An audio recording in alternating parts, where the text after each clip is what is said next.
क्या हो अगर एक चोर को अचानक सुपर पावर्स मिल जाए तो वो लोगों को बचाएगा या अपनी तिकड़म लगाएगा। पिछले वीडियो में आप लोगों ने काफी प्यार दिखाया, इसलिए आज मैं आपके लिए एक और ऐसी ही धमाकेदार कहानी लेकर आया हूँ। ये कहानी शुरू होती है इटली के शहर रोम से।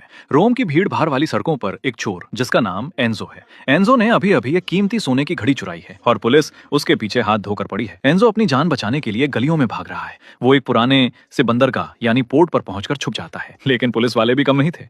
वो उसकी गंध सूंघते हुए वहां भी आ पहुंचते हैं। अब एंजो के पास कोई रास्ता नहीं बचता। पुलिस से बचने के लिए वो बंदरगाह के नदी में चला जाता है। पानी के नीचे सांस रोके हुए वो इंतजार करता है कि कब ये पुलिस वाले यहाँ से दफा हों। थोड़ी देर बाद पुलिस एजेंट्स को लगता है कि वो शायद कहीं और निकल गया है और वो उस जगह को छोड़कर दूसरी तरफ निकल जाते हैं। जैसे ही मौका मिलता है एंजो आहिस्ता से पानी से बाहर निकलता है, लेकिन पानी से निकलते वक्त उसका पैर फिसलता है और वो वहां पड़े बैरल्स के ऊपर जा गिरता है। ये कोई मामूली बैरल्स नहीं थे, इनके अंदर जहरीला रेडियो एक्टिव मटेरियल भरा हुआ था। एक बैरल का ढक्कन खुल जाता है और एक गाढ़ा काला लिक्विड एंजो के ऊपर गिर जाता है। उसके पूरे जिस्म को उस अजीब से लिक्विड में भिगो देता है। उस वक्त एंजो को कुछ समझ नहीं आता। वो बस इस बात से खुश था कि उसकी जान बच गई। उसी हालत में काले लिक्विड से सना हुआ वो वहां से भागकर अपने घर पहुंचता है, लेकिन घर पहुंचते ही उसकी तबीयत बिगड़ने लगती है। उसका सर चकराता है, पेट में एक अजीब सी मरोड़ उठती है। उस रात एंजो सो नहीं पाता। उसे तेज बुखार हो जाता है और उसके पूरे बदन में एक अजीब सा न बर्दाश्त होने वाला दर्द होता है। एक बेहद मुश्किल और तकलीफ भरी रात गुजरने के बाद जब एंजो सुबह उठता है तो हैरानी की बात यह थी कि अब वो पहले से काफी बेहतर महसूस कर रहा था। बुखार उतर चुका था और जिस्म का दर्द भी जैसे गायब हो गया था। वो अपनी चोरी की हुई सोने की घड़ी उठाता है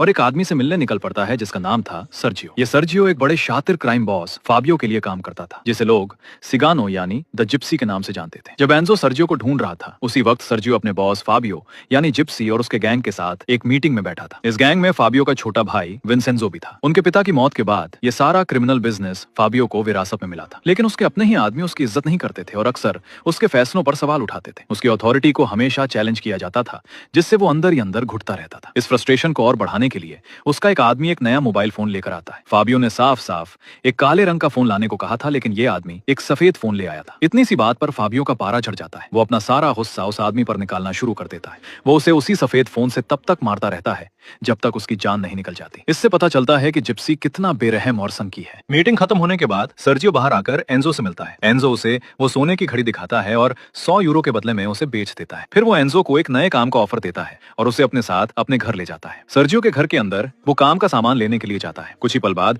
उसकी बेटी अलीशिया घर में दाखिल होती है। उसके हाथ में एक पोर्टेबल डीवीडी प्लेयर था। एंजो को वहां देखकर अलीशिया अजीबोगरीब बिना सिर पैर की बातें करने लगती है। सर्जियो वापस आकर एंजो से कहता है कि वो उसकी बेटी की बातों पर ध्यान ना दे, क्योंकि उसे एक बहुत ही रेयर किस्म की कंडीशन है। इसके बाद दोनों काम के लिए निकल पड़ते हैं। वो शहर से बाहर एक सुनसान एयर स्ट्रिप पर पहुंचते हैं। यहाँ उन्हें दो भाइयों से मिलना था जिन्हें ट्रांसपोर्ट का काम सौंपा गया।